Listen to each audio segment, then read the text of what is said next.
सही पुरावे दिलेले आहेत। त्यानंतर ज्या अधिकाऱ्यांनी काय केलं, नागपूर महानगरपालिकेने बनवलेला रोड हा एनआयटीने बनवला म्हणून खोटे दस्तावेज सादर केले, त्याच्यामध्ये तो सापडला आणि त्याच्यावरती निलंबनाची कारवाई झाली। याचे सुद्धा आपल्याकडे डॉक्युमेंटरी पुरावे आहेत, म्हणजे त्याच्यावरती निलंबन ऑलरेडी झालेलं होतं। दुसरं, त्या अधिकाऱ्यांनी त्याच कार्यक्षेत्रामध्ये आणखी काय केलं, लोकांना 53 नोटीस पाठवली, कारण की आमच्या इथे स्मार्ट काय म्हणते म्हणजे आमच्या इथे कंपन्या आहेत पूर्व नागपूरला कळवण्या सेटला, त्यांना 53 नोटीस पाठवले, त्यांच्यासोबत सेटलमेंट केली आणि त्यांच्याकडून लाखो रुपये वसूल केलेले।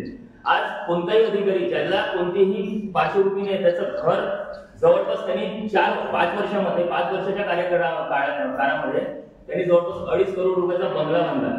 याचे सुद्धा पुरावे दिलेले आहेत, म्हणजे शेवटी आमच्याकडे हे बघ, याचे सुद्धा पुरावे आम्ही अधिकारी म्हणजे त्यांना दिलेले आहेत। म्हणजे एवढा भ्रष्टाचार केल्याच्या नंतरही आज परिस्थिती काय नाही, या लोकांना पट्टे वाटप झाले। याच्यापेक्षा जास्ती टाउन प्लॅनिंग सँक्शनच्या नावाखाली लोकांकडे यांनी 12-12 लाख रुपये घेतले। आता जर आपलं माझं जर स्वतःचं टाउन प्लॅनिंग करायचं तर मी माझ्या प्लॉटचं करून घेण्यासाठी आपण एनआयटीकडे एखादा अर्ज दाखल करणार, बरोबर आहे। दलाल म्हणून यांनी काय केलं, लोकांकडनं 12 लाख रुपये घेतले, त्यांना टाउन प्लॅनिंगचे डॉक्युमेंट दिले। 4 वर्षाच्या नंतर त्या लोकांना काय माहित पडलं की हे टाउन प्लॅनिंगचे जे डॉक्युमेंट्स आहेत हे माझे नसून माझं प्लॉट वाटवलेलं आहे आणि मला कळवण्याचे डॉक्युमेंट दिले। एवढं या महाभागाने याच्यापेक्षा जास्त काही गोष्टी करून ठेवलेल्या आहेत। आज त्याच्यानंतर या सगळ्या गोष्टी करून सूर्यवंशी साहेबांची बदली झाली। सूर्यवंशी साहेबांच्या नंतर आता मीना साहेब आले, मीना साहेबांना सुद्धा भेटलो, मीना साहेबांना सुद्धा या गोष्टीचा आपण पत्रव्यवहार केला। हा पत्रव्यवहार केल्यानंतर मीना साहेब एकदम मगरुनीची भाषा बोलतात, हुकुमशाहीची भाषा बोलतात। त्यांना म्हटलं की साहेब 10 वर्षापासून तुम्ही त्या अधिकाऱ्याला तिथेच ठेवलेलं होतं, त्याच्यावरती निलंबनाची कार्यवाही केली, कारवाई केल्याच्या नंतर तुम्ही त्यांना पदपुनर्स्थापना देऊन तुम्ही तुमच्या एनआयटी मध्ये ठेवता, आज अजून पूर्वमध्ये तुम्ही भ्रष्टाचार करण्यासाठी पाठवलं नाही, म्हणे आमचा कायदा आम्ही बघत बसतो। त्यामुळे तुम्हालाही माहित असेल आजपासून जवळपास आता 10 दिवसा अगोदर त्याला काळा कोपण्यात आला महाराष्ट्र नवनिर्माण सेनेतर्फे, बरोबर आहे। भविष्यात याच्यापेक्षा जास्ती काहीतरी आम्ही करण्याच्या तयारीत आहोत, कारण की लोकांना न्याय मिळावा। एक सुरुवात अशी करतात की 13/9/2023 मध्ये एक अनियमितता जी घडली होती एनआयटी मध्ये, त्याच्याबद्दल मनसेने मोर्चा काढला होता आणि तसं निवेदन त्यावेळेसचे उपमुख्यमंत्री आणि आपले रोड मिनिस्टर यांना पण देण्यात आलं होतं।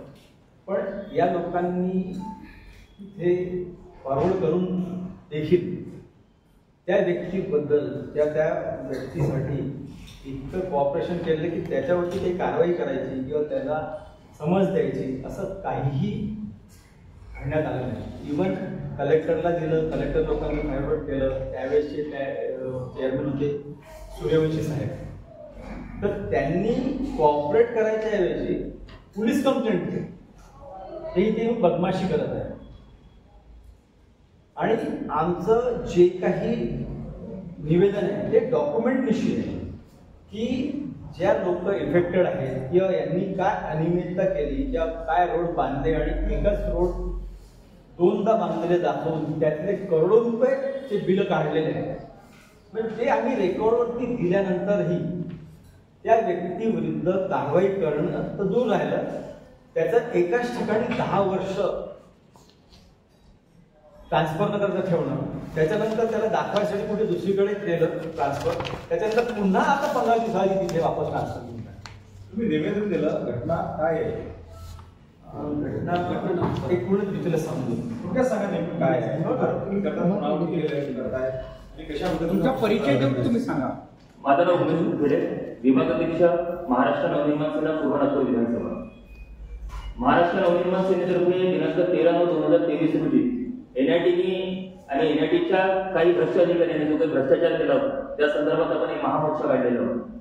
त्या महामोर्चामध्ये त्यावेळेसचे तत्कालीन सभापती मनोज कुमार सूर्यवंशी यांना निवेदन देण्यात आलं होतं। ते निवेदन पुराव्यानिशी आणि जे लोक त्या अधिकाऱ्यांनी ज्या लोकांकडून पैसे घेतलेले होते, ज्या लोकांना ज्या गोरगरीब लोकांकडून पैसे घेतलेले होते त्या लोकांना घेऊन ते निवेदन देण्यात आलेलं होतं। ते निवेदन दिल्याच्या नंतर माननीय सभापती सूर्यवंशी यांच्याकडून कारवाईची अपेक्षा होती, पण त्यांनी ती कारवाई केलेली नाही। त्यानंतर सुद्धा आम्ही महाराष्ट्र नवनिर्माण सेनेतर्फे त्यावेळेसचे तत्कालीन मुख्यमंत्री माननीय श्री देवेंद्रजी फडणवीस यांना पत्र दिलं। ते पत्र दिल्याच्या नंतर त्यांनी सांगितलं की याच्यावरती तात्काळ कारवाई करा, तुम्हाला बॅकसाईडला दिसेल तुमच्याकडे जे दिलेलं आहे त्याच्यावरती लास्टमध्ये दिलेलं आहे याच्यावरती तात्काळ कारवाई करा, पण ती सुद्धा त्यावेळेला केली गेलेली नाही। त्याच्यानंतर परत दिनांक 22/7/2024 आणखी आम्ही माननीय मुख्यमंत्र्यांना भेटलो, अर्धा तास त्यांच्यासोबत चर्चा झाली. त्यावेळेला सुद्धा त्यावेळेस दुसरं पत्र आहे, त्या दुसऱ्या पत्रावरती त्यांनी लिहिलेलं आहे की या विषयावरती तात्काळ कारवाई करण्यात यावी.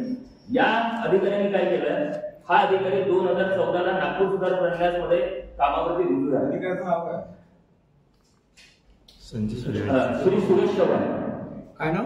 सुरेश चव्हाण, स्थापत्य अभियांत्रिकी सहाय्यक या पोस्टवरती तो 2014 पासून 2014ला तो रुजू झाला. 2014 पासून तर 2023 पर्यंत हा अधिकारी एकाच ठिकाणी म्हणजे पूर्व नागपूर विभागीय कार्यालय इथे त्याची नियुक्ती करण्यात आली. अच्छा, शासन कायदा काय म्हणते की प्रत्येक 3 वर्षात कोणत्याही अधिकाऱ्याची बदली झाली पाहिजे, पण या अधिकाऱ्याला जवळपास 10 वर्ष तिथे ठेवण्यात आले. या अधिकाऱ्यांनी काय केलं, तिथे EWS कॉलनी आहे, ज्या म्हणजे गरीब लोकांना पट्टे वाटप करण्यात येते NITच्या माध्यमातून. हे बाधित लोक आहेत, या बाधित लोकांना सरकारकडे झोपडपट्टी होती आपल्या इथे, तुम्हाला माहित असेल, ती सरकारकडे झोपडपट्टी हटवून या बाधित लोकांना तिथे प्लॉट देण्यात आले. यांच्याकडे बाकायदा 2001 चे अलॉटमेंट लेटर आहे. या अधिकाऱ्यांनी या लोकांकडनं 30,000 रुपये घेतले, तुमच्या नावावरती पट्टे वाटप करून देतो असं त्यांना सांगितलं. पैसे तर घेतलेच आणि त्यांच्या घरावरती बुलडोझर सुद्धा चालवले. हे सगळे बाधित लोक आहेत. या सगळे